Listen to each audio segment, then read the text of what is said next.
I've prepared the 8 most common LSAT prep mistakes I typically see from students. The first and probably the biggest one is only allowing 2 to 3 months to study. A lot of people underestimate just how difficult the LSAT is. In reality, it typically takes at least 5 to 6 months to reach your fullest potential. And it's worth it given that the LSAT is the biggest factor in the law school admissions process. Number 2 biggest mistake is taking an LSAT diagnostic test without studying. A lot of folks recommend this. In my experience, a lot of students actually find it's discouraging and it burns through valuable practice material. Instead, I recommend that you build a strong foundation first before taking practice tests to later get a sense of where you truly stand. Mistake number 3, studying out of random books you borrowed from a friend, like LSAT for Dummies. Don't do that. Those books are full of mistakes and they're unrealistic. Instead, use real, actual, official LSAT prep tests and well-reviewed quality resources. Now, some of those might seem pretty expensive, but recently, with the rise of low-cost online courses, they can actually be a lot more affordable than you might think. Mistake number 4 is doing all your prep out of books. The LSAT has changed. It's now online. You take it from home.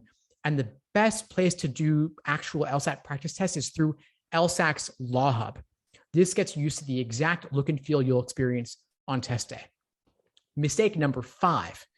A lot of law students and future law students are gunners and they want to take practice tests every single day. But this unfortunately leads to burnout and prevents you from allowing the time that you need to review in depth. So I instead recommend that you take a practice test only once or twice a week. And then on the days in between, you can review those practice tests in depth, everything you had trouble with, everything you got wrong, but we're not sure why. And you could also take a day off here or there. Mistake number 6, taking the actual official LSAT before you're ready just to see how you'll do.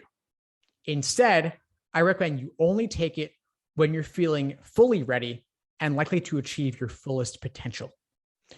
Mistake number 7, getting stressed about or stuck on a previous question or section when you've already moved on. Don't get bogged down and think it's the end of the world.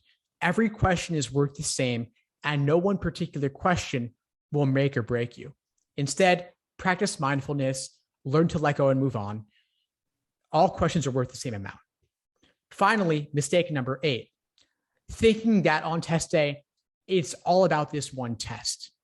I know the LSAT is important and a lot's riding on it, but the LSAT's offered nearly every month now, so you can always retake it. Think about the future tests that you have on the horizon. If you're taking it in November, you also have January available to you. If you're taking it in January, you also have February available to you. And law schools don't average multiple LSAT scores.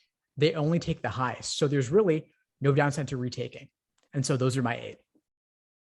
Thanks for tuning into the show. Please subscribe if you haven't done so already to be notified of new episodes as I release them. And feel free to reach out if you need anything at all as you move forward with your prep. I'm happy to help however I can. In the meantime, I'll wish you all the best and take care.